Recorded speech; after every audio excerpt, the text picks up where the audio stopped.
We secured exclusive in-game content with Path of Exile for like 50 grand. And when we were talking to like Blizzard or one of the bigger guys that had like real BD teams about the same kind of content in the same game, it was millions and millions of dollars. Welcome back to Gamified, episode 154. On our panel this week, up first, he spent years writing legal software before he decided that that was a waste of his brain. So he built a $1 billion AI blockchain gaming company instead. From Parallel, it's Kohji Nagata. Hey, thanks, Sam. Excited to waste my brain here now, too. Up next, he spent 14 years at Disney and then left to go do the same thing at NBC Universal, which technically makes him the most qualified person alive to tell us whether or not Disney should buy Epic Games or add games to Disney Plus. It's Chris Heatherley. Yes. Up next, Microsoft Solitaire, Dungeon Siege 2, the light cycles in Tron 2.0, 1 billion players later, and 30 years later, he's now working on his magnum opus, Origins TCG. It's the cold-blooded card collector, Kevin Lambert. What's up? I'll have you know that I bleached my clothes for this episode. I thought that was going somewhere. We're getting progressively more PG. I love it. Up next, jumping in from the top rope, this is the savior of struggling indies, founder of the newly formed GameCred. Welcome, Big Will Spangler. What's up, guys? Just back from PAX, and it was crazy to be in a room where I was the least nerdy person there. It was a surreal experience. So excited to chat about what I learned. Yeah, we missed you on last week's episode, buddy. Excited to hear what you did over there. And this guy built an entire full roguelike in 10 days without a single artist or developer on the team. He's using his own product, Makko AI, after managing an $100 million budget for Twitch Prime. It's Tony Valcercel. Hey, thanks for having me on, guys. Excited to be here. I also bleached my clothes. Last but not least, he's the co-founder of Digital Collectibles Club, the marketplace madman that guided Magic Eden to prominence, and an esports veteran who launched Soar Esports into Fortnite fame. It's Matt Gnoc Biamonte. This is the first time I got the whole name. I'm loving this. Episode 154, new intro. Happy to be here, man. 3 years, we're still learning. And on today's episode, we got game critics giving a 9 out of 10 to a game that's lost 85% of its players in the last 19 days. Sony raises its PS5 prices for the second time in a year. Metacritic drops the 2025 publisher rankings, and Sony fell from 4th to 21st. Disney and Paramount are quietly building games into their streaming app, and they're not calling it gaming. Nintendo paid to lock up Hades 2 as an exclusive, and Krafton on record revenues is doing some interesting things. We'll get to that at the end of the episode. Up first, is Marathon already dead? The critics have stayed, but the players didn't. I want you guys to give me your survival odds, a percentage chance that you think that Marathon can become a thriving live ops game. IGN gave it a 9 out of 10, called it their favorite extraction shooter of all time. Unapproachable, unforgiving, and off-puttingly creepy was compliments that they gave the game. Bungie asked every outlet to hold scores until late March because they had an end game zone unlocking. Most complied, so the reviews dropped, and they've been great. Then the players looked at the numbers, and it seems like they've left. March 5th was the launch day, 88,000 concurrent players after they added the paywall after that initial open beta. 19 days later, we're down to 13,000 concurrents at the time that we wrote this. Estimated losses, maybe $150-250 million if they aren't able to recover from this point of view or from this place in time. One analyst put the odds breaking even at almost 0. This is now Bungie's lowest rated game on Metacritic ever, and it was built after a plagiarism scandal, a boring alpha that they had then recovered from, and then an indefinite delay after that. The server slam, where it was ungated and free to play, was 143,000 concurrents, but again, that was a free test. So again, survival odds, give me a percentage chance that you think that this is going to become a thriving live ops game. Let's go to Gnoc first. Close to 20. This probably falls in the same category as a game like Escape from Tarkov. They did a lot right, and I think that they rectified a lot of the issues that people had with the game prior to full release. It's a genuinely good game. The issue is in the review that you got: unapproachable, unforgiving, and genuinely creepy. These types of games don't really create a stable or safe floor for your more casual types of players.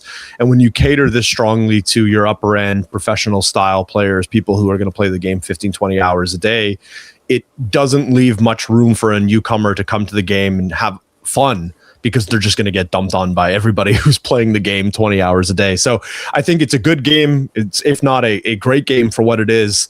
The problem that they had here is they were too good at the thing that they wanted to create, which was a highly competitive game, and you don't have a lot of room for the bottom floor. Same reason why Fortnite removed builds and created a no builds mode is the reason why this game is going to struggle long term, and it's just too sweaty for your average player. I wonder if there's a simple solution there for them to maybe remove part of the hardcore elements and give people a little easier onboarding. Will's tagging you in next. Yeah, I'm a little bit more optimistic than that. I'm going to give it like an 80 or a 90. And this is coming from someone who played... 90. Well, in terms of surviving, like, absolutely, I think it's going to survive. This is coming from someone who played Destiny for basically 10 years and has seen what this team will do and can do to keep a game alive and react and respond and play to their strengths. And that's exactly what I think Bungie is going to do. And it's so fascinating because I hopped into Marathon as someone who's played a lot of Destiny, played a lot of Halo, is just a massive fan of Bungie generally. And the world is beautiful. Like it is such a fascinating environment. But where I have my real doubts about where it's going to succeed is it's that, like, people like me who love that vibe, those menus, the hints at a wider universe, those are not the kind of people that are good at this game. Frankly, like, people who care about lore, people who care about, and Arc Raiders showed us that these kind of intense, like, people who love like extraction shooters don't give a shit what the world is like. Arc Raiders has one of the least appealing or individual kind of aesthetics we've seen in a game for a long time. It's just kind of the 80s. And I think that a lot of the effort Marathon put into making a super unique and special universe hasn't resonated with that audience. So I think it's about tying those ends up. I think Bungie's going to figure out a way to make it work because they're one of the best teams in the space. I wonder if there's some cannibalization happening here too. Like, did they release a product that just appeals to their pre-existing audience a little bit too much? I'm not sure. Maybe Destiny's just better for the things that... people that play Destiny hate Marathon. Yeah. Gnoc, I'll go back to you and then we'll send it over to Chris. Yeah, I think part of the struggle that competitive games have with... Well, it would help if I unmuted. Part of the problem that competitive games have with what Wills is describing is that when you start too competitive, it's really difficult to dumb things down and make it more open and inviting for smaller players. You end up in a situation where you're fighting a battle of attrition on your casuals, but you're also fighting a battle of attrition on your hardcore players as you begin to soften up the game. And both groups get progressively smaller, and you're trying to expand in both directions, which is a really tricky thing for games to do. You look at something like a Rocket League, which started in the exact opposite format, and it has now become a hyper-competitive game. It started as soccer but with cars, and is now cars never touch the ground and everybody knows how to fly while holding the ball. So it moved in the opposite direction because it created an overly appealing game to beginners, and then there were skill ceiling mechanics that made it become more competitive over time. I think it's really difficult to go in the opposite direction. Not to say it's impossible, but there aren't a whole lot of examples of that working. Yeah, great take. Let's go over to Chris Heatherley. You guys make a lot of good points about difficulty versus onboarding and bringing in new players. I mean, I guess I'll put the odds at 50-50. I don't know where, maybe that's wishy-washy on my part, but I don't know where the kind of break even, this doesn't make sense anymore point is for Bungie. But I really hope that they don't pull up stakes so quickly. Like, I feel like the whole gaming ecosystem online is just rooting for this game to get shut down so they can dance on its grave. And I hate that because I haven't played it. It's not a game for me, but it sounds like a really good game. There are a lot of elements around the game that seem innovative. And, you know, and people who actually play the game like it. And I think that should be the criteria. I mean, it kind of reminds me of like Rainbow, where Rainbow was kind of holding on by a thread for a long time. And then, you know, Ubi was able to turn that one around and get a really long lifetime out of it. And I hope that that's what that's what happens here. But I would really hate to see like the Concord situation where like everyone piles on the game and shits on it. And then the publisher gets cold feet and runs away from it. I think that's a really bad precedent to set.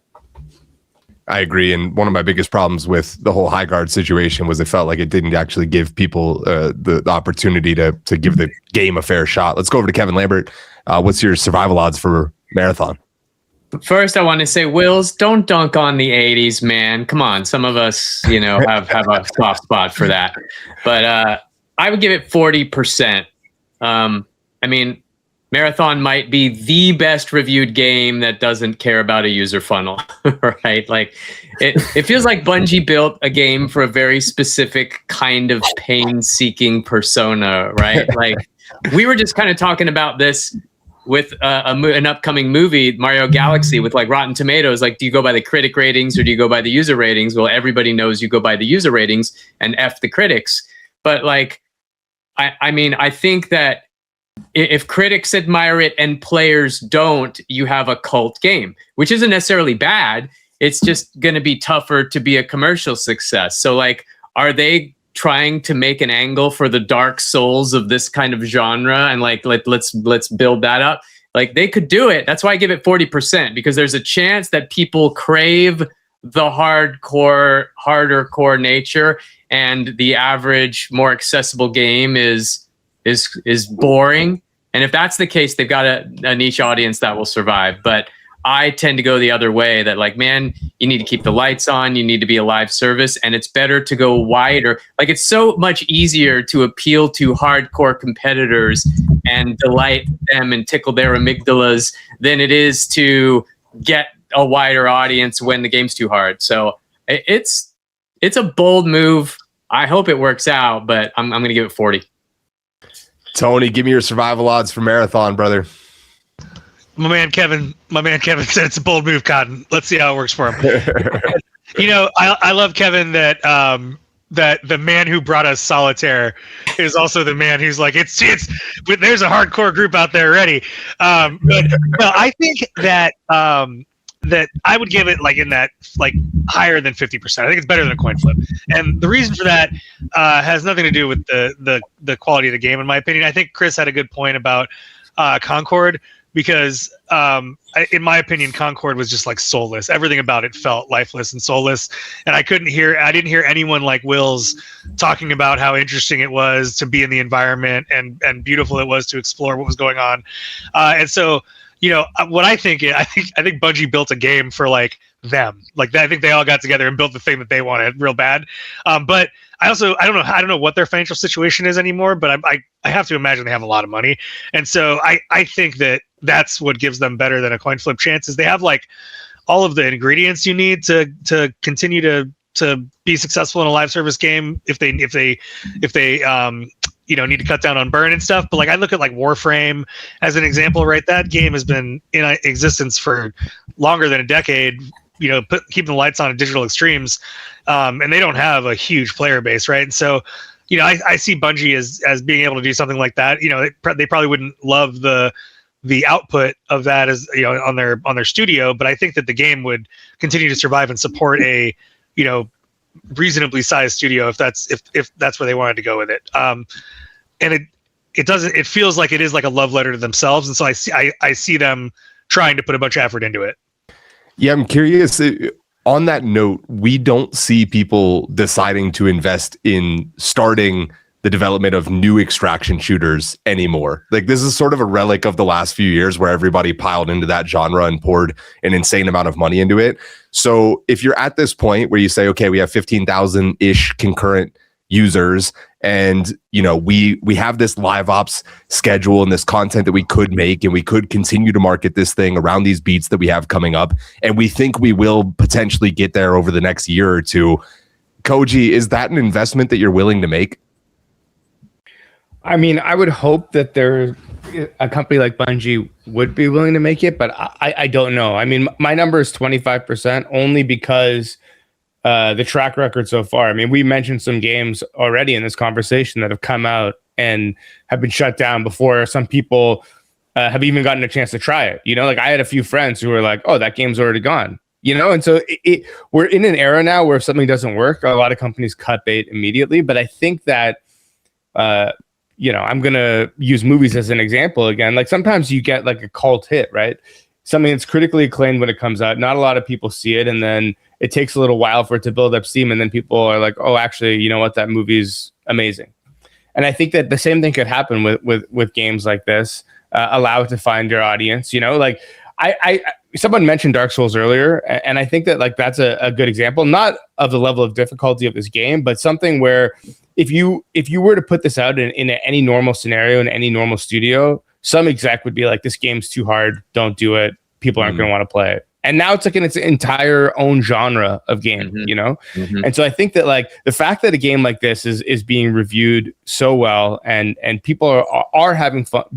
Oh my God. And people are having fun playing it. If they give it enough time to find an audience, I think it has a very good chance to succeed, but it needs time. And I don't think a lot of companies these days are willing to give their games time. I'm going back to Kevin, and then we'll send it to Chris for the last word. Yeah, so Tony called out appropriately that I did work on one of the most casual games in history, and here I am commenting on hardcore games, you know. But, you know, here's something a lot of people didn't know about games like Solitaire and Minesweeper, is that although they are casual games, there is nothing casual about the way that the folks who played those games played them. Like the average age is like 55. There's a lot of people who are retired, and they spend more hours in those games than even the kids do back in the day. Like they'll crush your grandson's hours played in Solitaire. We had some people playing for like 16 hours a day, no joke. And so it's insane. So maybe the real unlock here is that we need to advertise Marathon in Solitaire, because that's their next step. Roblox for seniors. I like it. Chris, I'm going to you for a quick story time, then we're going to move on. Okay, quick story time. So the original Marathon was the first game that Bungie made when Alex Seropian, who's a friend of mine that I later worked with at Disney, was there. And it was a Mac game. And they debuted it at Macworld in the Power Computing booth. I was working at Power Computing for the time, and they built a special mod of the game called Bob Levitas Must Die. And Bob Levitas was known as Dr. Mac at the time. He was like a popular columnist for Mac User Magazine, and he was our chief evangelist. So the whole idea was you have Bob Levitas in a Power Computing t-shirt running around shooting other Bob Levitases in Marathon, which is a pretty big deal because multiplayer was a fairly new thing, especially for Mac. And to promote it, the marketing guy sent out these postcards to all the Mac magazine editors from different like red states, like with like Bob Levitas Must Die, Bob Levitas Must Die at Macworld, shit like this. So Bob's editor at Mac User Magazine was really freaked out that he was like somebody was trying to kill him. So all of Macworld, the conference, they were chasing around looking for who was trying to kill Bob Levitas. And they eventually found these were coming from the marketing guy. So they couldn't find him at the show. So after the show, he gets pulled into a conference room back at headquarters. And they're like hitting him with the rubber hose about where Bob Levitas is. Well, Bob is in the Bahamas now on vacation, and they can't fucking find him. And this is before the internet was really big. And no one had a cell phone. And so they're like, well, you need to prove, like, we're going to take you in if you can't prove Bob Levitas is alive. So this goes all fucking day long. That's insane. So how many days was it until they got in touch with the lad? They finally found him at the end of the day. They like wired his hotel or something and sent a telegram boy to go get him or something. And they finally found him and got our marketing guy out of the FBI's grips. Another wildly successful guerrilla marketing story. We move on. Starting April 2nd, which is tomorrow as of us filming this, the PS5 disc edition goes from $549 to $649. The digital edition is going to go up to $600. PS5 Pro goes from $749 to $900, which is a $150 jump. This is Sony's second price hike in under a year. Combined, now the PS5 is roughly 30% more expensive than it was 12 months ago. Sony cited RAM price hikes, US tariffs, manufacturing bottlenecks, etc. Late cycle price hikes, though, are nearly unprecedented we are in year 5 of the PS5 and the PS6 is already coming, and Sony just made the console 30% more expensive. Is this a big deal, little deal, or no deal? We're sending it to Gnoc first. Dude, it's a big deal. I think we're going to see the downstream implications of AI for quite some time in hardware costs and hardware production and what the actual manufacturing pipeline looks like. We saw Micron close down Crucial, which was their solid state and memory business, because it was more profitable for them to direct those resources to building chips to AI. I think what you're seeing now is hardware is getting ridiculously overpriced. The PS Pro is almost at $900, and we still have people on this panel who believe that GameCube will not drop at $1,000+. This is absurd, and I think it's probably a sign of things to come. It is like, it cannot be overstated how unprecedented it is for a console in its last 12 to 18 months of existence increasing in price twice in a 12-month window. It's literally never happened before. I don't think that this is a good thing, and that probably means that the PS6 opens up at about $1,000 as well.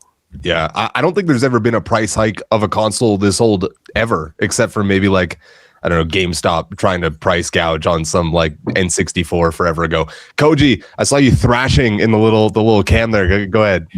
I mean, I agree with Gnoc that it's a big deal, but I disagree with him about everything else. We're already seeing RAM prices go down.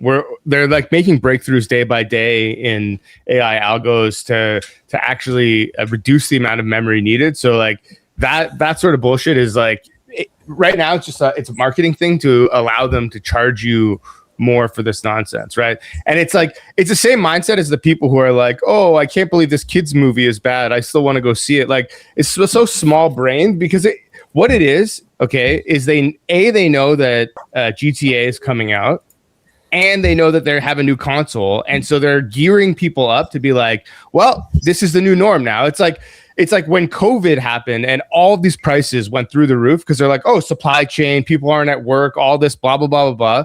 And then COVID ended and the prices didn't go down, right? Like, RAM prices are going to go down, but they're going to charge you more so that you're ready to pay more for the next PS because you want to play, and for this one because you want to play GTA and whatever else is coming out. And it's just a bunch of fucking nonsense, man. It's just like the price gouging at the highest order, and it has nothing to do with the cost of technology or RAM prices or whatever. I mean, we even saw that OpenAI canceled a bunch of the RAM orders that they supposedly made. So like, I think really this is just like another FU to the consumer. So just be ready to open your wallet if you want to play these bullshit games.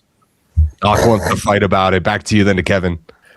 Yeah, I mean, that was a real elaborate way of just agreeing with me, right? Which I'm saying the downstream implications of the AI boom is that hardware costs will get more expensive. Not because there's necessarily a need, Kohji, but like to your point, you said when COVID happened, everything increased in price. Not because there was necessarily a long-term inflation stake per se, but because they wanted to increase the price and they had a rational reason to peg it to an increase in what that price will look like. It's convenient. It is the fact that AI is eating up a bunch of hardware. That's a headline that makes sense to people. But at the end of the day, if I sell something to Chris for $1 or I rob Chris of $1, I've got $1 and it came from Chris. And it doesn't change the core message, which is hardware costs are going to increase because of AI. Except that they're already going down. Not in the consumer gaming world, but like in PC world in general. If you want to build a computer, it's cheaper now than it was. Yeah, but down 5% from up 100% is still up. Sure, but it's continuing to go down. As the consumer too, it feels like we should be rooting for the recovery of Xbox and the GameCube to not suck ass, so that we can have somebody challenge this like GameCube's going to be like $4,200. Watch. Let's go over to Kevin. I have a slightly contrarian take here. I think that this is not, hey, chips are more expensive now, we got to eat too, right? I think this is definitely, even if that's the spin now, it's not going to last that long. I think this is totally, let's test price elasticity here, because they know they have players on the ropes. Like, the consoles are almost heading into a lifestyle, premium lifestyle device territory, right? And moving away from affordability, which is weird because hardware is supposed to get cheaper over time. But I don't know. I think you only make a move like this if you don't feel meaningfully threatened by your competition. And clearly, with all the shenanigans happening at Xbox and everything, Sony feels like they're in a position of power and they are ready to assert dominance. And even if the prices totally recover on chips, they'll just find some other way to spin it. But players, they feel like players will pay this, and they're probably right. Really quickly, I just want to say that, like, I agree with you, Kevin. I just think that right now it's a convenient news story that AI is making things more expensive. And when price recovers as it is, it's not as big a news story so that your average consumer isn't going to hear about it. So when prices go up, they're just going to be like, oh yeah, I read about RAM going up or whatever, and not really read about exactly. Yeah. Yeah, they'll be able to anchor the prices to the new norm and not ask for them to come back down, because especially if they're there for long enough, for sure.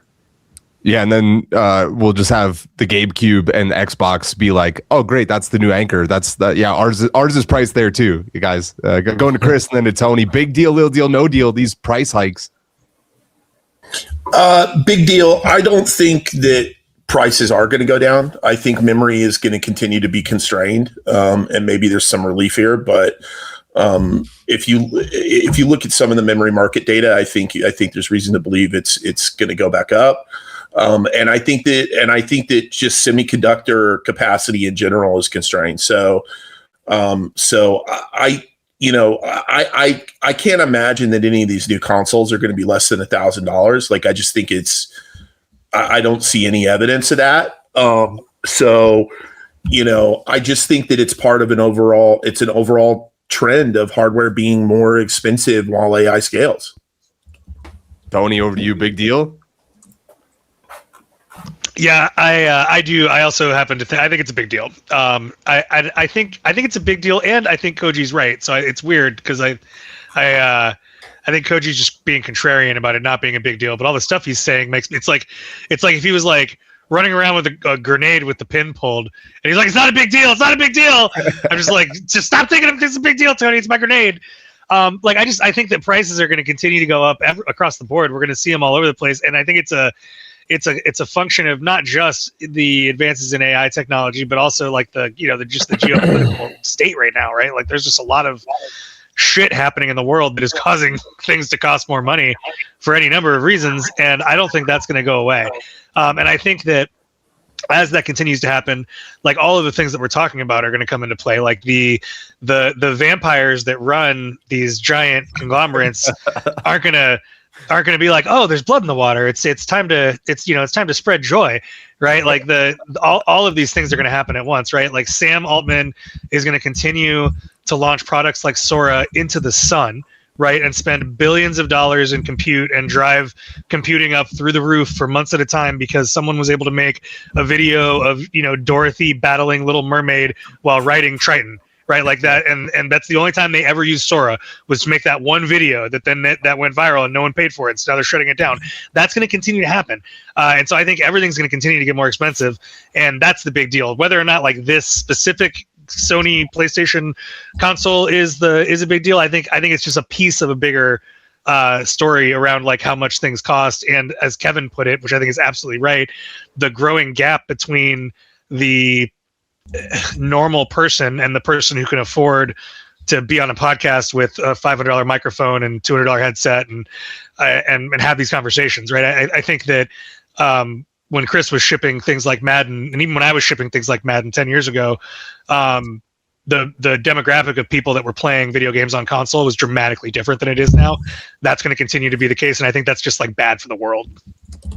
Let's go back to Kohji. Kohji, you're in the middle of a lot of flack that you're catching now. I just want to clarify one thing. Again, they cited RAM price spikes, which seems to be the crux of this argument, but they also said U.S. tariffs and manufacturing bottlenecks to whatever extent they're suffering from that too. Kohji, a rebuttal, then we'll give Wills the last word. Well, yeah. I mean, I said it was a big deal. So to make that clear, I think it's a big deal because it sets a precedent, not because their reasoning is sound. But I do think it is a big deal because it's going to be the new norm going forward, and everyone's going to get screwed. I think like what they're citing as issues may well be somewhat truthful, but I also think that it's mainly those are the news stories that people know and understand. And so that's the reasoning why they can hike up the price. Because again, we know that GTA is coming. That's going to sell consoles for anyone who doesn't have a PS5, right? And so why not extract money out of these fucking guys while they can? And I think that's really all that it comes down to. Because you look, okay, like let's look at another example, right? The MacBook Neo came out, and it's like a fantastic computer, much cheaper than any of the other MacBooks that they've released prior, right? And the specs are still pretty great. How is that possible in a world where everyone else is charging higher price? And now I understand they have their own, Apple has their own pipeline and whatever, but at the same time, I think that like some of this is bullshit, and it's just a way to extract more money out of people. I never in my life thought anybody would say Apple released the cheap version of something. That's insane compared to everybody else. Will's going to you for the last word. Yeah, I think most of what I was going to say has already been said. But I think to Kohji's point, I like the list of reasons that they're pricing the hike. It's like, there's tariffs, manufacturing bottlenecks. I'm pretty sure it rained last week, so we just want to be safe and pump the price a little bit. But I think it's bang on the money. It's the fall of Xbox and the giant shadow of GTA 6 looming in the background. This is the test. This is a calibration of like, what are people willing to spend? How much can we really get away with? And I don't know. I think to the point of like, are consoles becoming a premium luxury item? I think so. I think that there's much more incentive for instead of having I think these console companies are seeing a lot more success from targeting the users who have all of the consoles and a PC and all of these things than they do for targeting people who only have one. I think, and that's why I think that they feel a lot safer raising these prices, because they're willing to raise their price for people who pay for PCs and pay for $3,000, $4,000 machines. And I think that's why they're getting away with this.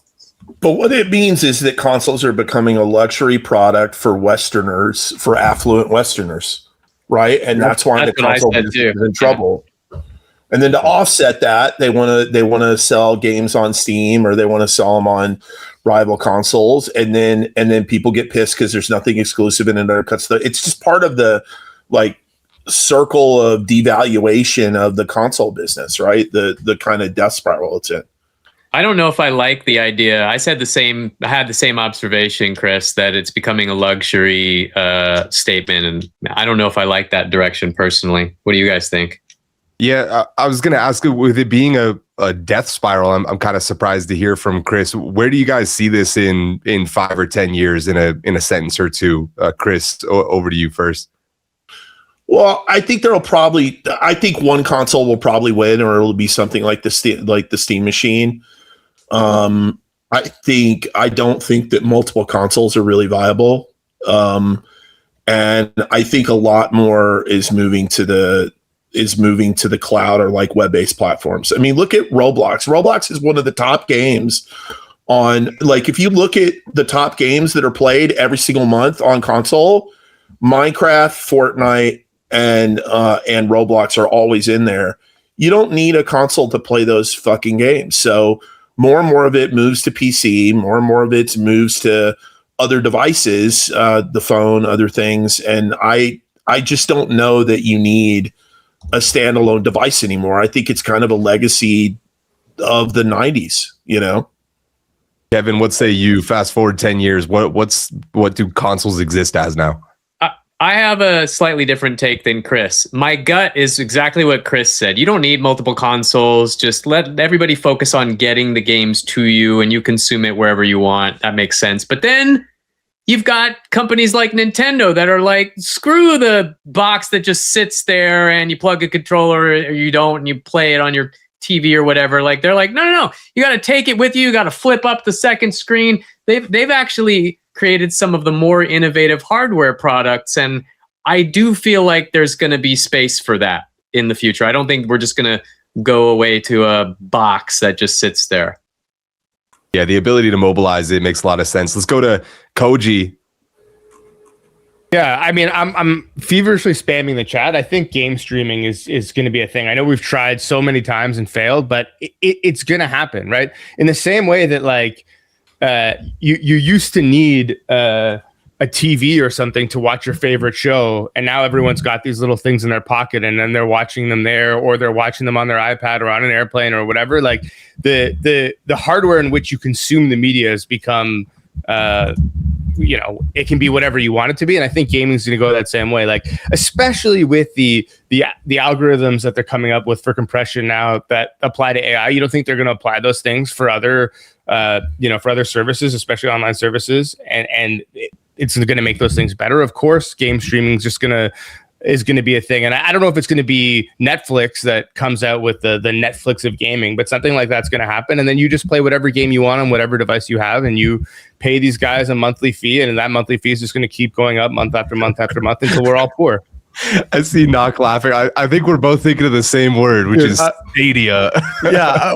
Stadia. But I just want to, not that I disagree with anything that was just said, I agree with it, but I just want to point out the irony of the panel who hates these two phrases more than anything in the world, describing what they just described. Number one, everything's an Xbox. That slogan got dogged on by every single person on this panel, and we just talked about how everything's a fucking Xbox. And number two, you will own nothing and be happy, and that's what we just talked about. No more physical games, live streaming on your everything's an Xbox. Google Stadia, man, there's a saying, if you're so early, it doesn't matter, or you can be so early, you're late. And that's exactly what has happened with Stadia. They had it figured out. They just came to market 5 years too early, and they're late because of it. But you will own nothing and you will be happy on all of your devices. I can't believe, I feel like I just entered the Twilight Zone. What I just heard from this group after months of complaining about that Xbox slogan and months of complaining about everything's, you'll own nothing and be happy is just absurd to me. But you're right. They're 100% correct. It's just crazy to hear. Hey, man, I've always been an Xbox defender on this panel. I might be the only one. I was the one talking about share price before. Anyway. That's not a good thing. We move on. Metacritic released its annual publisher rankings for 2025. 28 publishers qualified with a minimum of 5 distinct titles. The way it works at a high level is they're scored on average Metascore, percentage of good reviews, which quantifies as 75 and above, percentage of bad reviews, which is 49 and below, and number of great quote-unquote titles, which are 90 and above. No sales numbers or user scores. These are only critics, the way that they ranked them. Here are the top 5. Square Enix, number 1, up from number 6 last year. Gamirror Games, number 2. Capcom, number 3, down from 2 last year. Thunderful, out of nowhere, number 4, which they were previously unranked last year. Microsoft, actually, number 5, up from number 9 last year. Now the swings. Nintendo went from 22 to 12th off the Switch 2 launch window. Sony fell from 4th to 21st. Sega dropped from 1st to 7th. Anna Purafella from 10th to 23rd. Now, who is the odd man out on this or anywhere else on the list? If you guys took a look at it, pick a publisher whose ranking is strictly wrong, overrated or underrated, your call, and name them and make your case. Wills, I got you pegged for first. I think this is a hilarious list for many reasons. But my odd man out has got to be Square Enix. I mean, this just proves if you just keep making the same game over and over again, you will scare away everyone who doesn't like that game. And then you'll only get positive reviews on the 18th remake of Final Fantasy VII. Mind-blowing stuff here. I don't know. I think this is a really interesting list just from who's included, the kind of teams that you're seeing on here. Like, I think that it's crazy that we're putting a team like Gamirror or Dotemu on with teams like Sega and Capcom. I think it's because Capcom, Sega, Nintendo, all of these guys are producing their own games in-house, and a lot of these smaller publishers are actually, working with external studios and just doing the publishing portion. I think it's interesting. I don't necessarily think it translates a lot to the value of the service that the publisher is providing. But it's cool to see a lot of new publishers on here. I think that the list is really cool. I think seeing Thunderful on here, seeing a lot of games that are focusing, like the game that you see twice on here is actually Absolem, which is a really cool kind of hand-drawn roguelike that I think was nominated for Best Indie or something this year.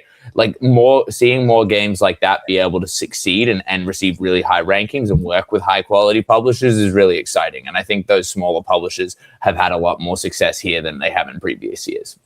Yeah, shout out to the indies. No surprise, Wills takes that angle. Let's go to Kohji, then to Gnoc.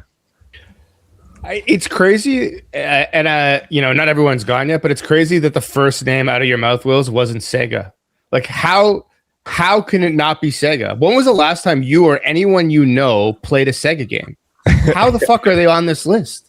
Like, they put out some sort of Sonic racing game that nobody played. I mean, I'm sure like a bunch of people in Japan played it or whatever, but like, when was the last time any of you played a Sega game? Like, I'm adamantly no, I'm not anti, but I don't enjoy Nintendo games. Like, I'm not playing Poketopia or whatever, but at least we talk about it. I know people who are playing it, but like, did you play this, like, Sonic Spaceship Racing or whatever the hell it's called?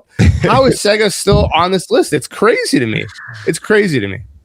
That's a good shout. Let's go over to Gnoc. Gnoc, who's the odd man out, and is it Sega? I mean, sure, I'll give it to Kohji. It's Sega. But more importantly, I'm looking at this list. I see two names that jump out at me, and they're very close to each other on this list. Number one, Ubisoft improved their ranking from last year, which is just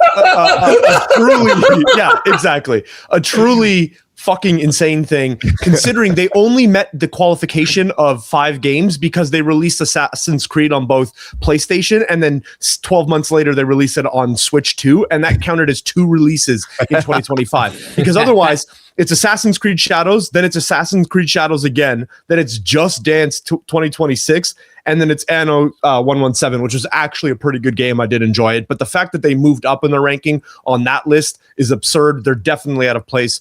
The other group, Devolver Digital, improved by 1 spot in a year that I thought was maybe their worst year of the last 10. It's wild to me that team moved up on this ranking. I don't recognize or have played any of their games that launched in 2024, which is crazy because basically play everything that they can do that they deliver on a given year. So to me, it was weird that they had moved up a spot, but Ubisoft is clearly the odd man up 7 spots year over year in a year where 2 of their 5 games was the same game. Amazing. Real quick, Doc, though, but Ball Pit, that's I think that's why they moved up. No, I'm serious. I'm dead serious. Right? Like, is that a Ubisoft game? Is Ball Pit? No, not Ubisoft. No, Devolver Digital. You're honestly, you're probably right. Now that I'm thinking about it, you're probably right there. I mean, Ball Pit was fun for day or two, few hours. Yeah. You're probably right. Dude. It's a sensation. It's a sensation. It's on mobile now too. It's on mobile. Yeah. Let's go over to Kevin Lambert. Kevin, who you got your odd man out? None of them are wrong. They're all correct, because I think that this ranking rewards efficiency rather than like market impact or success. Like, does any of this tell you who's making the best games or the most successful games? It doesn't, right? It's like they're ranking schools by which ones have the most polite honor student. That doesn't tell you anything meaningful. It's like, I think now we're going to have publishers min-maxing Metacritic like they're playing a freaking deck building game. And the outcome of this is bad. It's like, well, probably what's going to happen is we're going to have a bunch of clickbait headlines and outrage. Meanwhile, folks like us are going to be like, all right, can we please hear what the best games are, please? I just feel like this is it's a bad move. Yeah, it's clearly not optimizing for their Metacritic rating was Sony with Concord falling from 4th to 22nd. Tony, who's your odd man out? Kohji. Koji's my odd man out because I'm going to say it, Kohji. Sega and Sonic, they're just not for you. They're just not for you, Kohji. And here's why. A quick little cursory glance on Google and my good friend ChatGPT shows me that Sonic Speed Simulator on Roblox had approximately 1.3 billion visits since it launched as of October 25. That is an incredible number of people. 1.3 billion things of anything is incredible. And so what that tells me is that while you and I are certainly not playing any of these Sonic games that are coming out, I know that like my kid Hazel has no idea what a core Sonic experience is. No idea. If I put her down in front of a platforming Sonic game, it would be unrecognizable to her. But she's played every fucking Roblox thing. We consume all of the movie media, and she votes on shit like this. She comes to me all the time and tells me about the polls and shit she votes on. And so I think that part of this is actually just that shift that we're seeing where like who said it, where maybe it was Wills or Gnoc, like it's the IP just like dominating a specific group of people so well that they can't catch any negative. Like, who's hating on Sonic? There's no one out there hating on Sonic, right? But they've built a 1.3 billion person legion of people that love it. And I think that's the distinction that we're seeing here. It's not actually a critical review of anything. It's just who can have the most fans is effectively what the output of this is. And it's real quick though, Tony. How many copies of Sonic Racing Cross Worlds does your daughter own? Zero. How about 2 Point Museum? She doesn't even know what that is. Okay, what about Puyo Puyo Tetris 2S? I didn't know that was Sega. I'm not saying that these games are bad. I'm just saying nobody has fucking played any of this. What about Yakuza 0? But what I'm saying is, I would bet money, and I will ask Hazel when she comes home.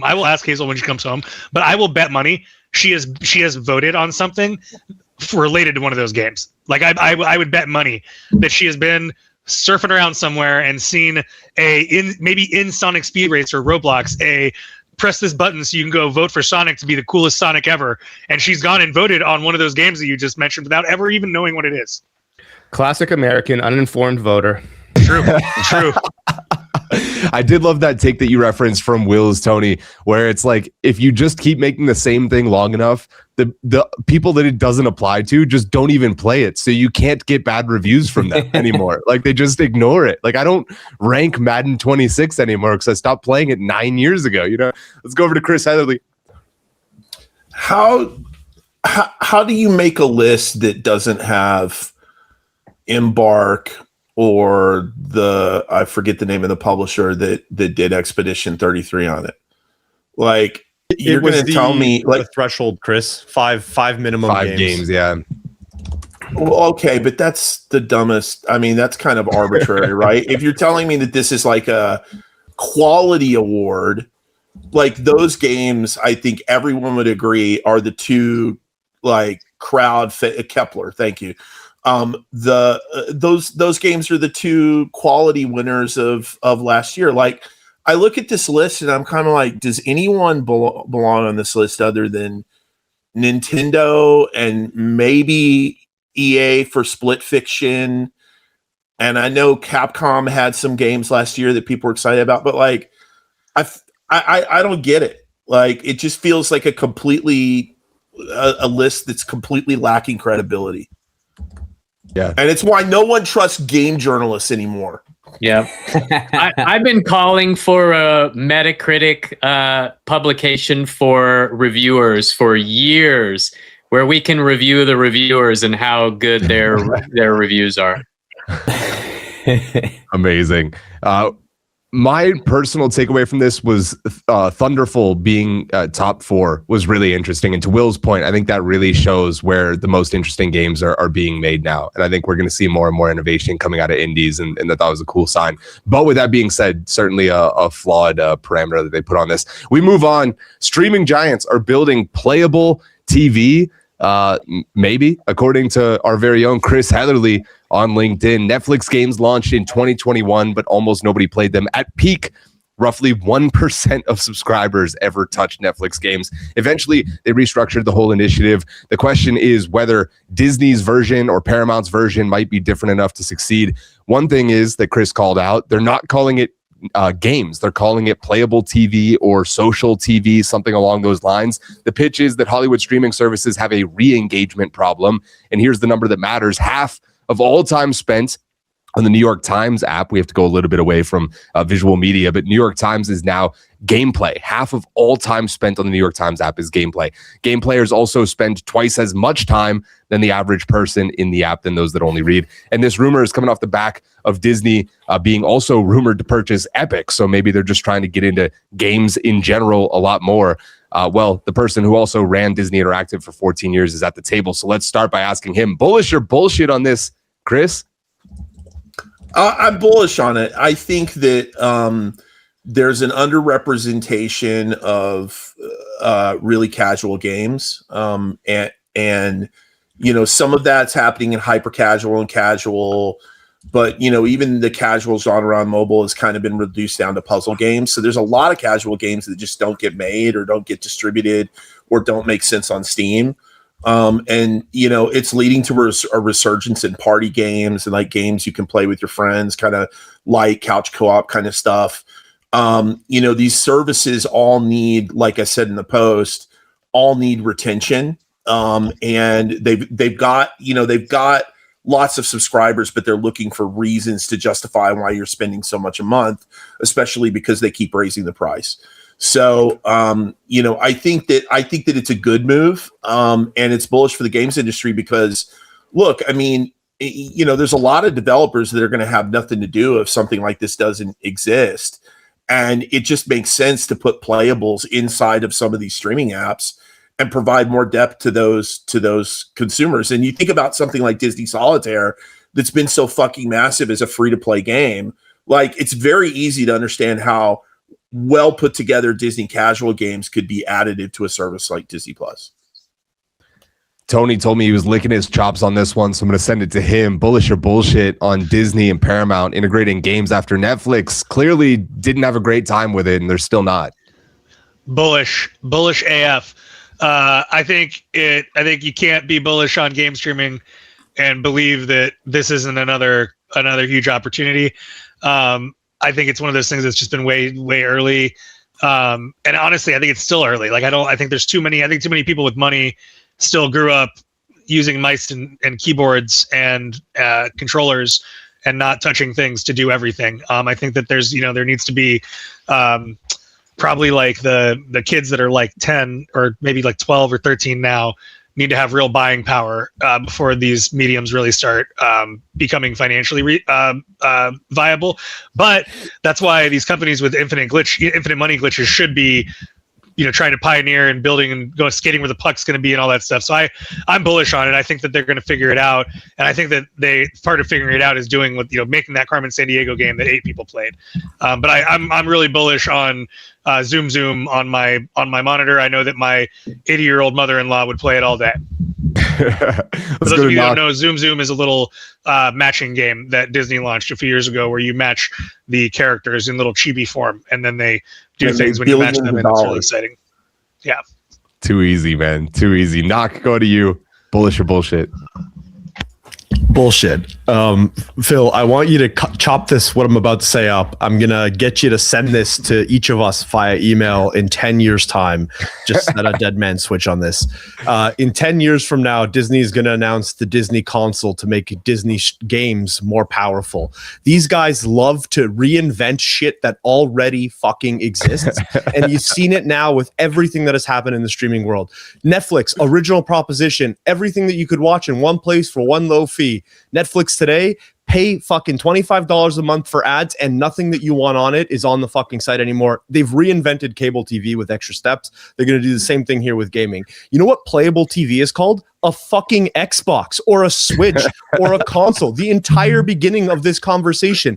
I guarantee you where this ends up is 5 to 10 years from now, Disney or Netflix or some other player in the streaming service space is going to deliver a playable device that gives you advanced performance so that you can play bigger games on your TV. This is fucking stupid. I understand it. It's going to make a bunch of money. It's a good idea, but we're just reinventing consoles. Playable TV exists. That's what consoles are. Chris, I see you dying in the corner there. What's your take on what Gnoc just gave you? They're not going to announce hardware, but I think it's funny. I mean, I think it's just a different version of gaming. You know what New York Times is doing with Wordle and their like word games is like, that's just a market that wouldn't get served really otherwise. That market is really the people who used to play crosswords in the newspaper, right? So this is the part of the gaming market I think just gets ignored by the console guys and everybody else, especially on big screen. Kevin Lambert tagging you in. Bullish or bullshit?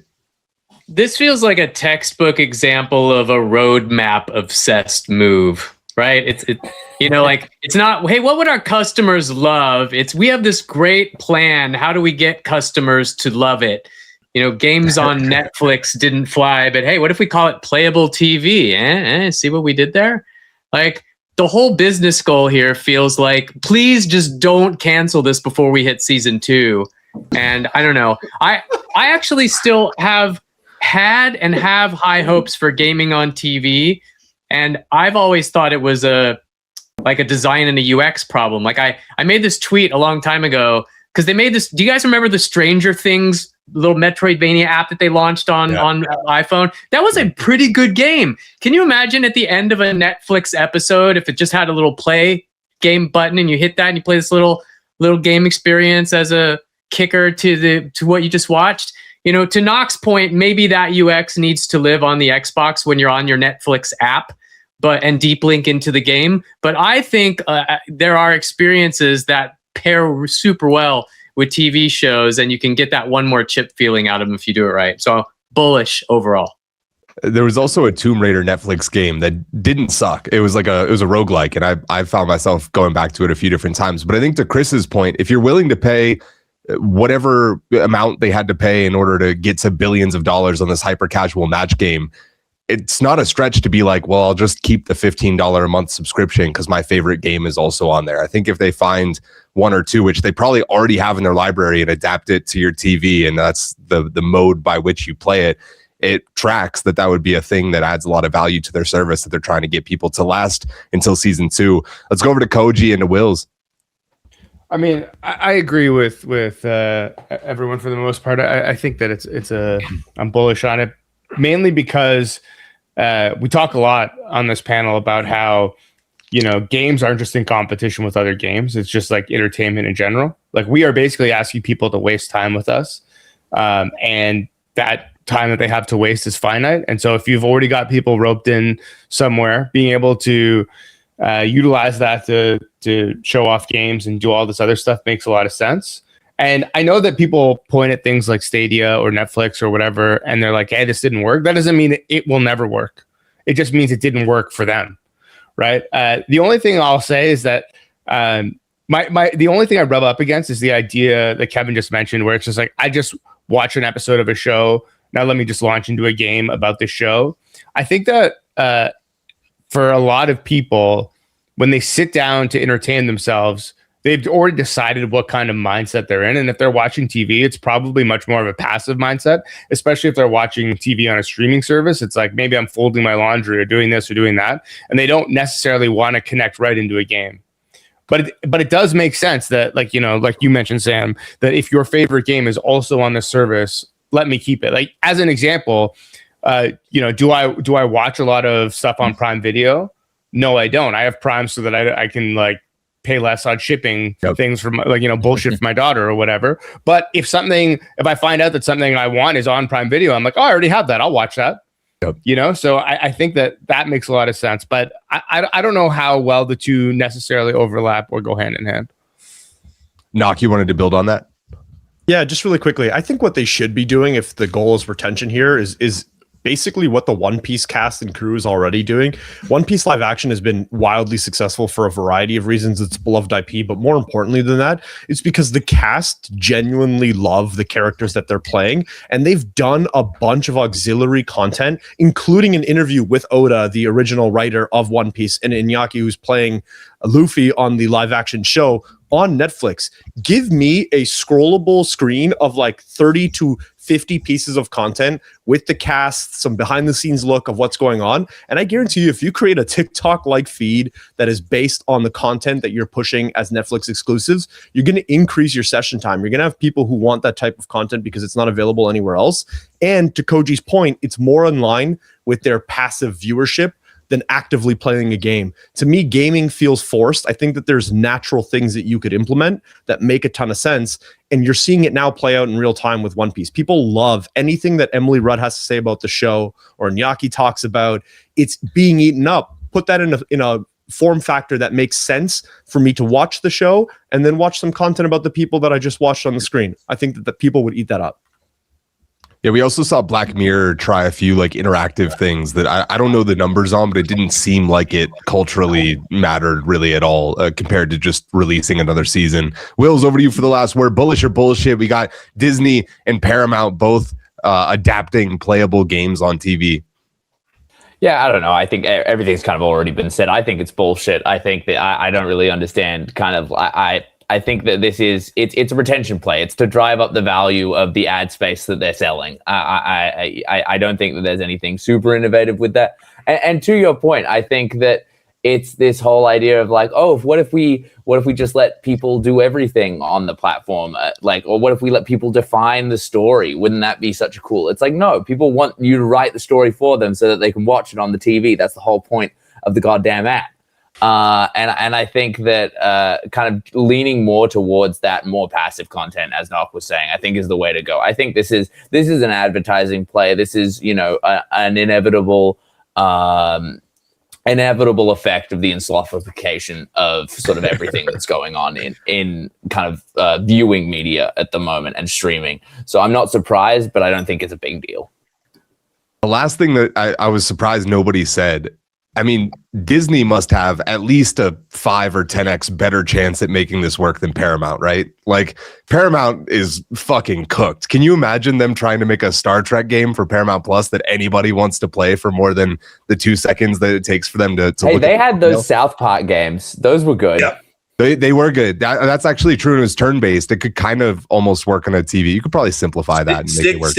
I think South Park games would be dope on the service. Actually, I take that back. The second one sucked ass, but the first one was great. The second one I hated. Banger, dude. Especially being like 13, I think I was, and playing that shit. That was like mind-blowingly funny. I'd never experienced humor of that higher brow. Let's not forget that Paramount is buying Warner Brothers, which is a fuck ton of shit, including a bunch of video games. So let's not just discount it outright. I think that it might even be more viable than Disney, to be honest. Especially if they just say, hey, Warner Brothers, do this, instead of being like, us, Paramount, we are going to do this. Then it changes everything. Let's move on. Nintendo paid to keep Hades 2 exclusive. The sequel to the 2022 Game of the Year launched on September 25th, 2025 as a Nintendo Switch 2 exclusive. One of the most anticipated indie sequels in years, if not ever. Best reviewed game of 2025, locked into one platform for those 6 months, especially through the holidays and especially during that Switch 2 launch period that's so important. 2 weeks from now, though, it's going to arrive on the PS5 and the Xbox Series X and S. Day one on Game Pass, of course, because it's Xbox. Why not? Throw some more money into the sun. The window has officially closed for Nintendo. For context, Death Stranding 2 crossed 2 million sales as a PlayStation exclusive. That's the benchmark. Supergiant is a small and independent team, but the question is, was the price that Nintendo had to pay worth it? And what do we think that price is? 6 months of exclusivity on the sequel to the former Game of the Year. What does Nintendo pay for that? And is it worth it? Let's go to Will's first on this one. So I have no idea what they paid or what that deal would have looked like, but it was absolutely not worth it because it wasn't exclusive. I had been playing Hades 2 for 8 months before this game came out on PC. Like, Hades is renowned for being one of the most and Hades, the original Hades was the same. It's renowned for being one of the most early it's one of the most renowned early access experiences that has come out, and Hades 2 was no different. I think it dropped in 2020. I think it was early 2023 or 2024 that it came out, and it was remarkable then. And there were hundreds of thousands of people playing it in those 8 months. I can't see why Nintendo would have thought it was a good deal. Was a good idea to get it as an exclusive at this point. I think I love the game. I think it's an amazing game. I see the appeal of the game itself, but I don't see the appeal of getting something as a console exclusive when it's already been in access for 12 months, over a year, and the people that really, really wanted to play it have already gotten it. I think that's silly. What do you think they paid, Wills? I don't know. I've heard some crazy numbers for Game Pass style deals. I could see them getting maybe between 5 and 10 mil. All right, Tony, I'm going to you next. What do you think they paid for it, and was it worth it? Well, Wills, first, I'm gonna say, as someone who's trying to make a name for himself helping indies out, do not go around telling people that the money they got from the giant publisher was a terrible idea from the giant publisher, because I'm sure there are a bunch of people at Super Giant Games right now just like building pools in their backyard and buying their kids their first bike because of this deal. But that's actually my take on this. Is like I think that.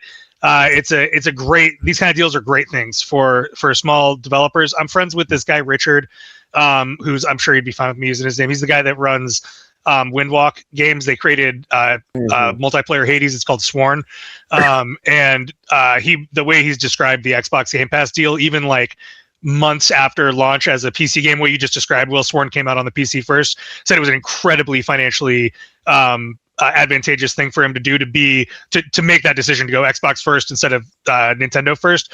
And so I would bet it's probably more like they got like the Supergiant guys probably got like $1 million, maybe like $500,000 MG, but they got a shitload of marketing, right? Like I bet that their game, like you said, had been out and sold a ton of units already on the PC. And their deal with Nintendo, I imagine, looked like, hey, we'll give you guys $500,000, $1 million, maybe $2 million, and we'll make sure that your re-release is as big as your PC release. And whether or not that ended up happening, there's no doubt that like having a giant one of those three guys behind you, and as we just discussed, probably not Sony in this current cycle, is super, super meaningful. And I'm just giving you shit, Wills, by the way. I don't think that anyone from Supergiant would be sad to hear you say that. I'm surprised to hear a number that low. Gnoc, do you agree? Here's my completely uneducated take. It's hilarious for me to follow up a guy like Tony and Chris and Kevin, but we saw leaks from Epic on what of those exclusivity deals look like, and we saw that Borderlands was in the $100 million range, and you saw a lot of the indies within that space were between 5 and 10 mil. If I had to make a guess, Hades is probably within that 10 to 15 mark is what I would imagine exclusivity looked like. In terms of like the total value of what was delivered, that's where I think that number looks like. Was it worth it? Probably. I think one of the things that's important to remember here is that Hades 2 also got a Switch 2 release with some slightly updated graphics, etc. And it released in a period where Switch 2 came out in June. There wasn't really anything to do on the Switch 2 until later in that year. To me, it feels like maybe it filled the gap, and that's part of the reason why it was important for Nintendo to have something to do on launch for a console that was really launching prior to a game. You have to imagine that they probably did at least $1 million or 1 million copies on Switch during this exclusivity window, which would put that sale at about between $40 and $50 million of revenue. I would say it was probably worth it for Nintendo, if not in an absolute dollar sense.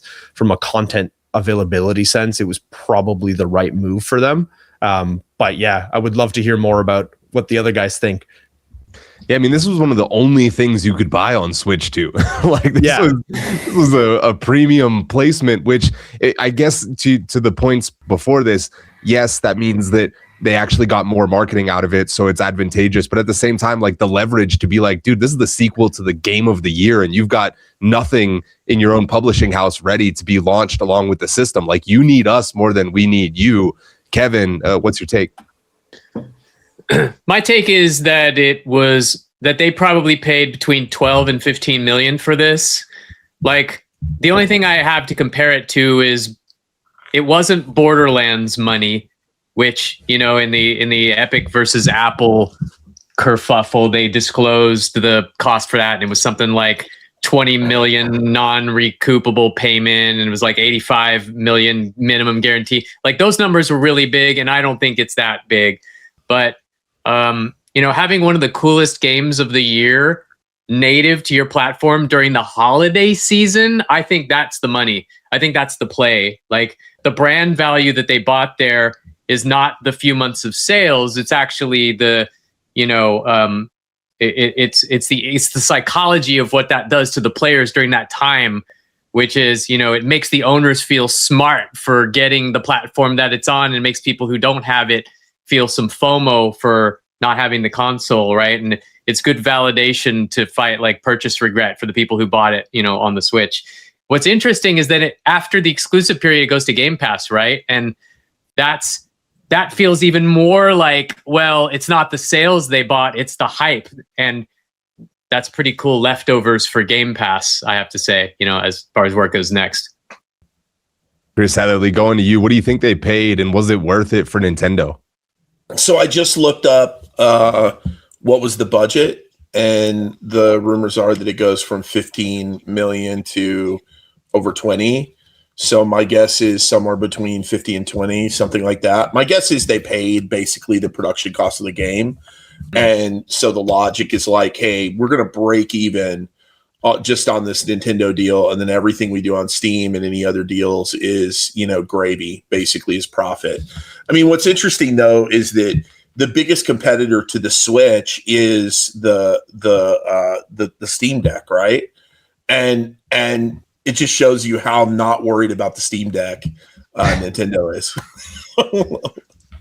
Kohji, going to you for the last word, brother.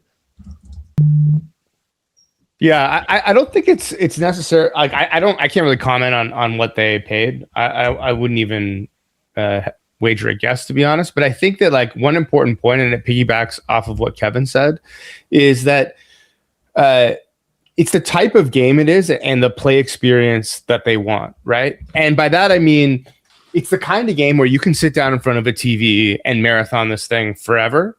But it is also perfect for picking up, playing a run while you're traveling, you're on an airplane, you're doing whatever. And then as soon as your run's over, or you got to you beat a room and you're like, okay, I'm going to put it down for a sec because I'm done taking my shit or whatever it is. Like it fits the console the way that you want it to. Right. So I think that like not only is it, game of the year contender and whatever, but it also highlights the things that you want to highlight about the Switch and Switch 2, which is that like you can experience this any way that you want. And this game fits that mold. Like a game like Call of Duty or something, as an example, would not be a very fun game to play while traveling because you got to really dial in. You want to just like sit at your desk and like, or you're in front of your TV and like really play that game, right? And something too casual wouldn't be a game that people would want to sit in front of their TV and play. They would only want to play when they're traveling or something. And this like fits right in that sweet spot. And so I think that like we can't discount that either. I see some spice going on in the chat. Tony, do you want a quick rebuttal? Oh yeah, I just think I love the logic going on here, but I just think there's just no way. There's just no way looking at all of the. I understand why Borderlands 4 secured an 8-figure deal for exclusivity, and it's because Strauss Zelnick and Randy Pitchford are killers, and they walk around, and I've been in meetings with these guys, and the way that they command a room and demand money from people is frankly absurd. Like it takes a level of confidence and chutzpah or whatever you want to call it it's like I think it's genetic. And I again, having sold these type of relationships to people like Randy Pitchford versus the Supergiant team. I mean, I can tell you, we did when I was at Amazon, we were working with Path of Exile. We secured exclusive in-game content with Path of Exile for like 50 grand. And when we were talking to like Blizzard or one of the bigger guys that had like real BD teams about the same kind of content in the same game, it was millions and millions of dollars, right? And I'm sure that the CEO of Supergiant Games is an incredibly talented, savvy businessman. He has created an incredible business, and God bless him because he's built some really cool shit. But I don't have any reason to believe that guy's negotiating 8-figure exclusivity deals, right? Especially not with the Nintendo team, right? Because they also have a bunch of killers. I mean, they're like nice killers, but they're killers. They are really, really good negotiators. I believe absolutely 100% that deal looked like a maybe low $1 million figure with tens of millions of dollars in guaranteed marketing. Like that is like I would bet all of the money that I ever make on that. I love it. Great clap back. That chutzpah might have led them to an $100 million publishing deal, but it also led us to a fucking Kevin Hart and Jane Lynch Borderlands movie that I can't forget no matter how hard I try. The first time I met Randy Pitchford, we had just sold an absurd number of units of Borderlands 2, and so we threw a party. We rented this bar in Seattle. We rented what is now the Daifeng, what is it called? The Din Tai Fung, office place. Din Tai Fung. Din Tai Fung. We rented yeah. a bar that used to be that now is now a Din Tai Fung, and he showed up in a suit that looked like a Rubik's cube. It was incredible. It was like one of the most incredible things I'd ever seen. He had this beautiful model wife with him and a fucking Rubik's cube on, and I looked at that guy and I was like, yeah, like this is the kind of guy that can go get whatever kind of money he wants from anyone. It was absurd. That's awesome, man. God, I love the anecdotes that come out of you guys. Let's talk, though, about Krafton, the $11 billion publisher from South Korea, owner of PUBG, and they just did $2 billion in revenue, but they're in a little bit of hot water. You would expect a lot more positivity around a company that's crushing it as hard as they are. But in January, they launched PUBG Blind Spot into early access. It's a free-to-play, top-down tactical shooter, spin-off of one of the biggest franchises in existence. I still don't think people understand how huge PUBG is, especially outside of America. It is one of, if not the largest non-Call of Duty shooter franchise in the world. With that being said, though, PUBG Blind Spot essentially equates to mobile version of Rainbow Six Siege. So there's attackers and defenders or whatever. Well, it peaked at 3,251 concurrent players, and now 2 months later, it is shut down. Meanwhile, Krafton also recently lost a legal battle with the founders of Unknown Worlds. Unknown Worlds is known for Subnautica, who Krafton acquired for $500 million in 2021. And there was a $250 million earnout bonus that was tied to Subnautica 2 hitting early access. Well, in July 2025, Krafton fired the founders of Subnautica, Unknown Worlds, the parent company, CEO Ted Gill, co-founders Charlie Cleveland and Max McGuire, all out, and the founders sued, claiming the firings were designed specifically to delay early access and dodge paying them that $250 bonus. Krafton allegedly formed a secret Project X task force to seize control of the studio. And the CEO of Krafton, this is one of my favorite things I've ever read in my entire life. The CEO of Krafton, the $11 billion company I just mentioned, reportedly used his work ChatGPT login to brainstorm ways to justify the dismissals of the co-founders of the company. A Delaware vice chancellor ruled that Krafton breached the contract with no valid cause. Ted Gill has been reinstated as the CEO since then, and the judge called Krafton's justifications pretextual, which is a thing I had to Google the definition of, so I'll explain it here.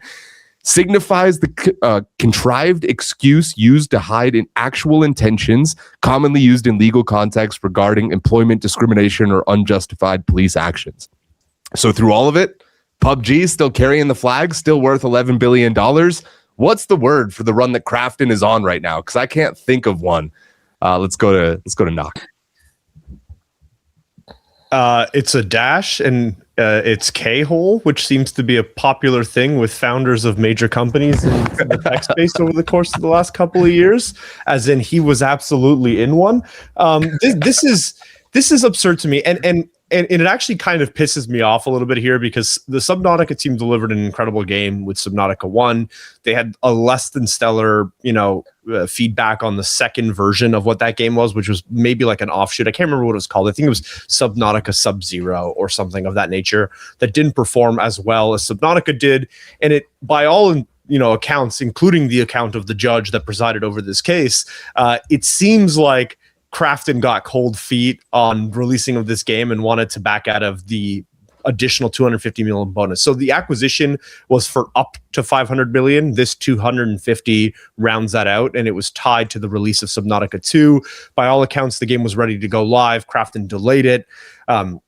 They released some messaging that made the founders of this game look pretty poor, and I think turned an audience on a team that was delivering a game that they had previously really loved and enjoyed. And I think whenever you try to make somebody who's delivering content look terrible for the sake of your bottom line, and you're doing so in such a dirty way, I think it feels gross. This was wild, and the only natural conclusion to something as gross and upsetting and absurd as this is the guy brainstorming with his ChatGPT intern on how to fire and back out of a $250 million 9-figure deal via ChatGPT that your company's got access to.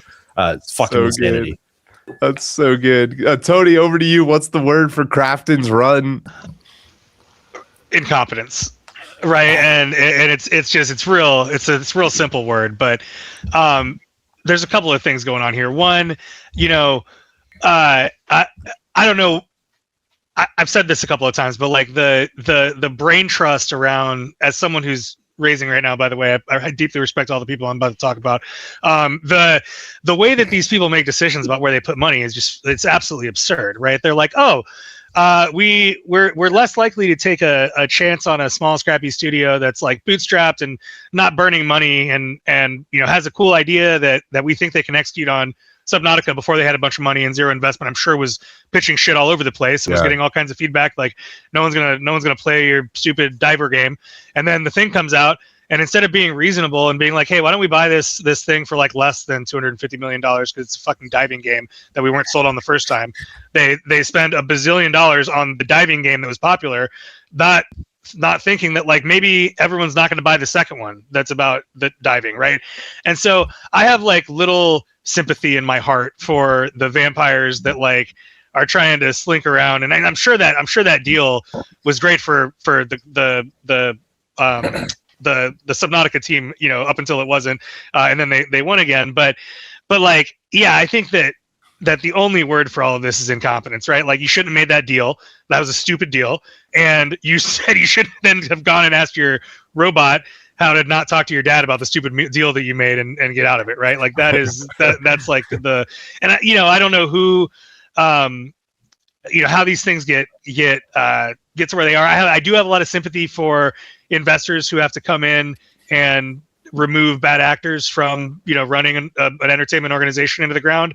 And so I like to think that there's always shades of gray and two sides to every story, but this one feels a lot like I made a really bad financial decision and I'm trying to unwind it using really like what can only be described as corporate bullying in the most ham-handed way. Like, it was like Sheriff of Nottingham level of ham-handedness.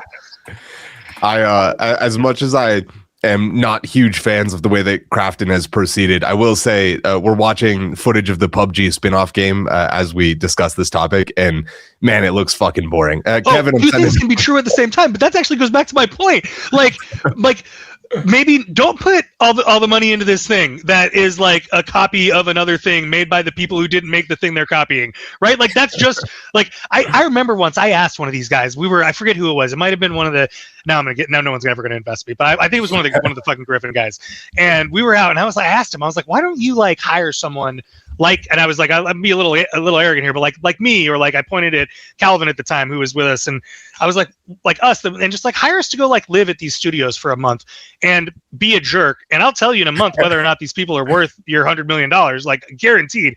And the guy looked at me and he was like, well, that's my job, and if I wasn't good at that, then I would, that, and I was like, well, then why don't you do that? Like, in my head, I didn't follow up with that. But anyway, it's always insane to me how these conversations and due diligence happen.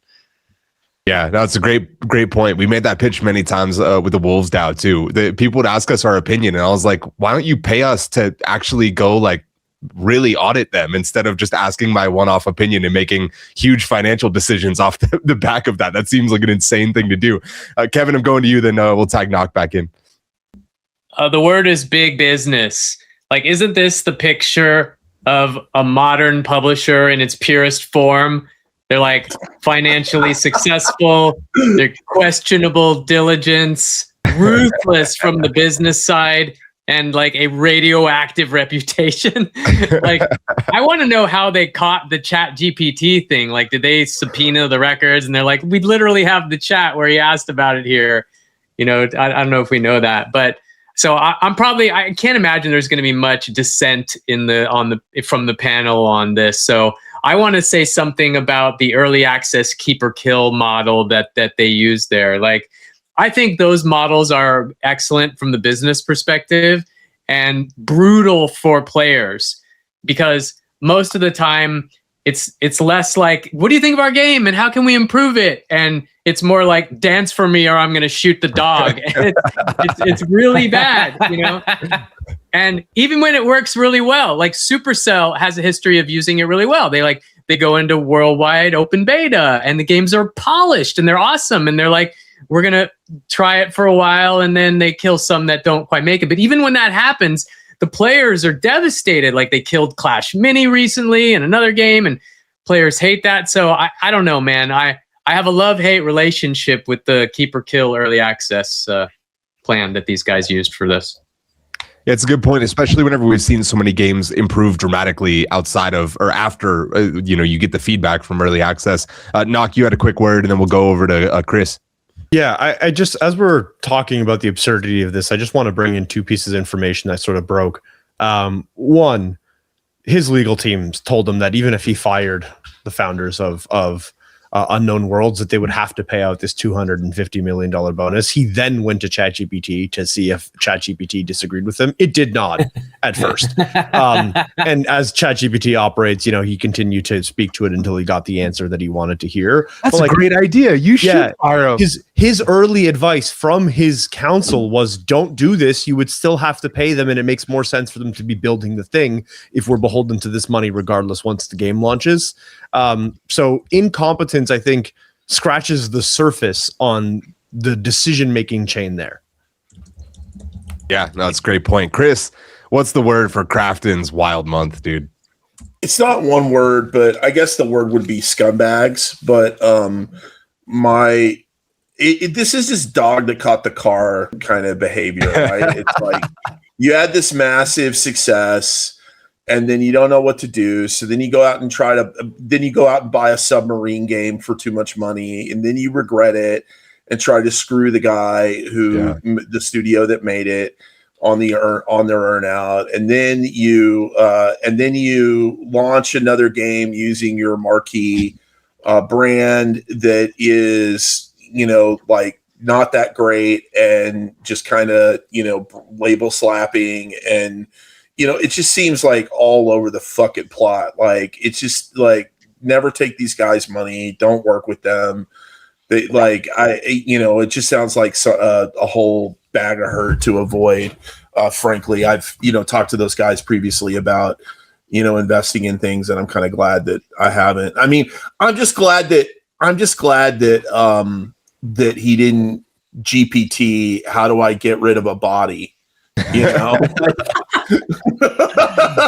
was coming up next. I'll use Claude for that, actually. I do want to follow up on that real quick, though, because we just had somebody, I won't name them outright, but we had somebody in our circle of games, at least, we all have met this person at parties at the very least over the last few years, who just a few days ago announced their raise from Krafton. And I saw them being interviewed on something, and they go, well, we know they're not getting the best headlines, but they're the best people. They care so much, and every day they're working so closely with us and stuff. And I'm sure you see the actions of the CEO that doesn't necessarily represent the actions of everybody else. But, Chris, you've worked on a lot of teams, you've made a lot of investments, and everybody else on this panel has to a different degree. How much does the actions of the CEO in this case, follow what you would be willing to do or not do with the entire company? Again, an $11 billion company. I'm sure there's a lot of different people there. Sounds like a hostage video. I mean, look, it's the fucking CEO, right? I mean, if it was an employee who was like the biz dev guy or something, then you just fire him and you go, okay, he's gone, right? When it's the CEO, like, I think it speaks to a systemic issue, and you have to make a change. Like, you can't. It's a huge trust breaker, right? Like, who's going to want to sell these guys or take that? Like, this is going to be a problem every time they want to do a deal with anyone from now on, and I think they have to clean it up. Tony, at Amazon, I mean, you had to clean up the mess of some seriously famous, aggressive, tough to work with people. How was that, and how do you think of Krafton now after seeing this? Oh, I cleaned nothing, and those deals flew straight into the sun as a result. The most remarkable one was the Psyonix deal. That was insane. I mean, we left on Friday afternoon. I will never forget. We left Friday afternoon with a guy named Tom Kang. This man wore a $5 million suit to work every day. He was the head of BD for Amazon Game Studios, and we went out and we partied for 3 days straight. Like, I was out with this guy Jung Soo and Tom Kang in Seattle for 3 days. I didn't come home, and we got back into the office on Monday, and some like mid-level AWS BD person had blown up the deal. They had emailed the CEO of Psyonix and told him that it wasn't enough money or some crazy shit, and it was like, and they were, you know, talking to Epic at the same time, and it just like immediately blew up the deal. And I will never forget the look on Tom King's face. It was, I mean, it was incredible. That's probably my favorite one, because it was like one of those that was like immediately, I'm crying. It was so funny. But it was like immediately from like we were giving each other high fives and chest bumps to Tom was like, I'm going to murder this human. Oh, God, it was good. Wills, you're working with indies. Would you recommend that they go take some Krafton money if it came down to it? God, no. I mean, I think that this like what shocks me about this, and to kind of Chris's point of this being like endemic, like he's trying to do this with $250 million. How much money has he done this with before? Like, you know, like has this attitude been taken to with deals? Have people been cut out of money that they should have been getting? Like he didn't just wake up one day and be like, oh, I'm going to, you know, cut these guys out of $250 million. Like this is a practice. This is something that you do over and over again to save money. And that's how you get a CEO role. You know, I think, you know, he was doing his job, I guess the best way that he saw fit.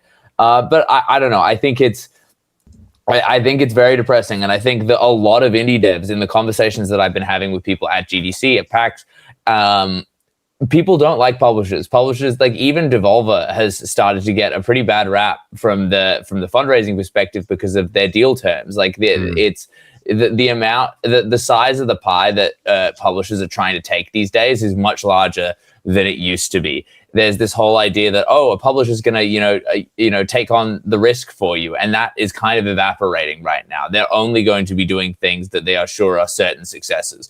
So a lot of indie games are being pushed to self-publishing or taking a really shitty deal. So I think I think it's interesting seeing this happen at the highest level, because it is also kind of reverberating around the smaller games and the smaller deal sizes as well. I think the lesson here is that if you're going to screw people, you do it with your lawyer. You know that you don't have any privilege with ChatGPT. Do it the old-fashioned way.